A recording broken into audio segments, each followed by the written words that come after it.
mon nom est Chantal Roberge Dupuis, il est 20h38.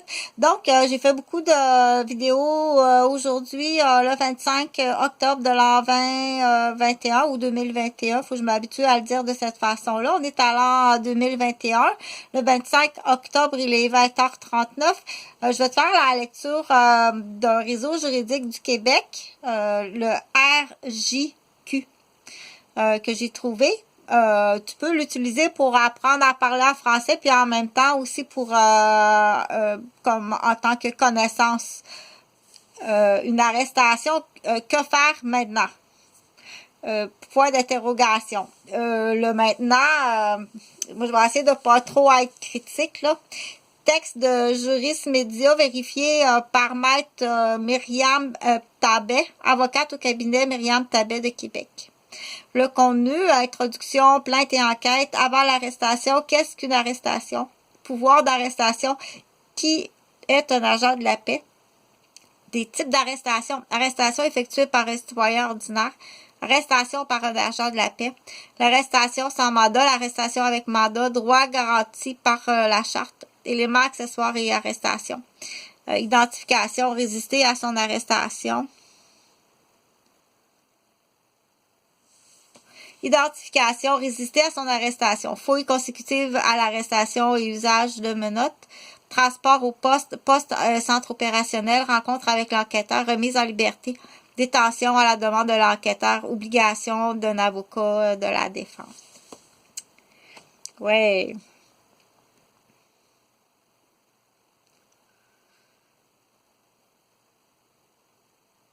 Je vais tout de suite aller sur... arrestation effectuée par un citoyen ordinaire. Parce que j'ai dit, je vais ouvrir l'ordinateur, je voulais chercher dans quelle situation on dit, note-moi ça, puis amène-moi tout de suite ça au poste, ou en tant que citoyen, dire, oh, attends un petit peu, là, tu sors pas d'ici, je barre la porte, puis on attend la police, puis quand la police arrive, tu procèdes, mais entre-temps, moi, je suis une petite femme, là, tu sais. Tu veux dire, c'est sûr hein, qu'il ira pas voler ou agresser ou niaiser sexuellement ou menacer ou abuser ou violer quelqu'un qui est plus fort que lui, là.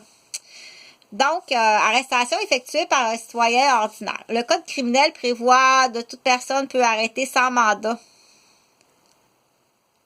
un individu qu'elle trouve en train de commettre un acte criminel ou un individu qui, d'après ce qu'elle croit pour des motifs raisonnables, a commis une infraction criminelle, est en train de fuir des personnes légalement autorisées à l'arrêter lorsque ces dernières sont à sa poursuite immédiate. Illustration. Vous marchez calmement sur le trottoir, vous apercevez un individu qui court dans votre direction à toute vitesse, poursuivi par deux policiers qui courent loin derrière lui. Fort de cette constatation, vous avez des motifs raisonnables de croire que l'individu a commis une infraction criminelle et tente de se sauver des policiers qui le poursuivent. Vous décidez de l'arrêter, vous effectuez alors une arrestation légale sans mandat. Le propriétaire d'un bien peut lui aussi arrêter sans mandat une personne qu'il trouve en train de commettre une infraction criminelle. Finalement, illustration.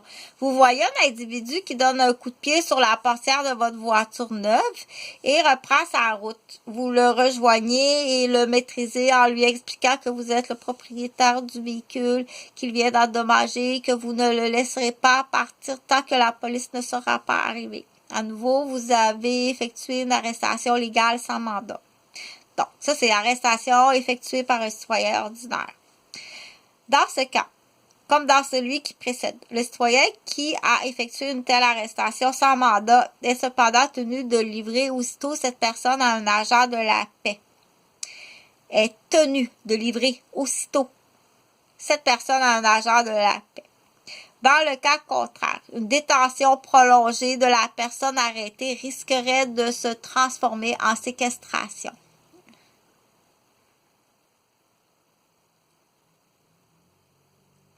sauf circonstances exceptionnelles, même si la loi prévoit et l'autorise. Il est peu recommandé à un citoyen ordinaire de procéder à une telle arrestation pour des raisons évidentes de sécurité. Notons que c'est en vertu de ce pouvoir du citoyen ordinaire d'effectuer une arrestation que fonctionnent légalement les agents de sécurité mentionnés plus haut, puisqu'ils ne sont pas des agents de la paix. Ils peuvent procéder à l'arrestation d'un voleur à l'étalage et peuvent le détenir jusqu'à l'arrivée des policiers sans crainte de poursuites civiles éventuelles et dommages et intérêts pour arrestation illégale. Ils sont cependant eux aussi soumis à l'obligation de communiquer sans délai avec un policier pour lui remettre la personne ainsi arrêtée puis émettre un rapport.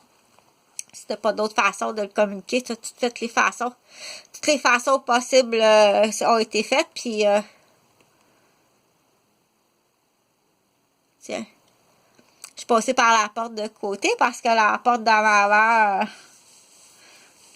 arrestation par un agent de la paix dans le cas de l'arrestation effectuée par un agent de la paix. Le code criminel prévoit 2 situations possibles: l'arrestation sans mandat de l'arrestation autorisée par un mandat d'arrestation.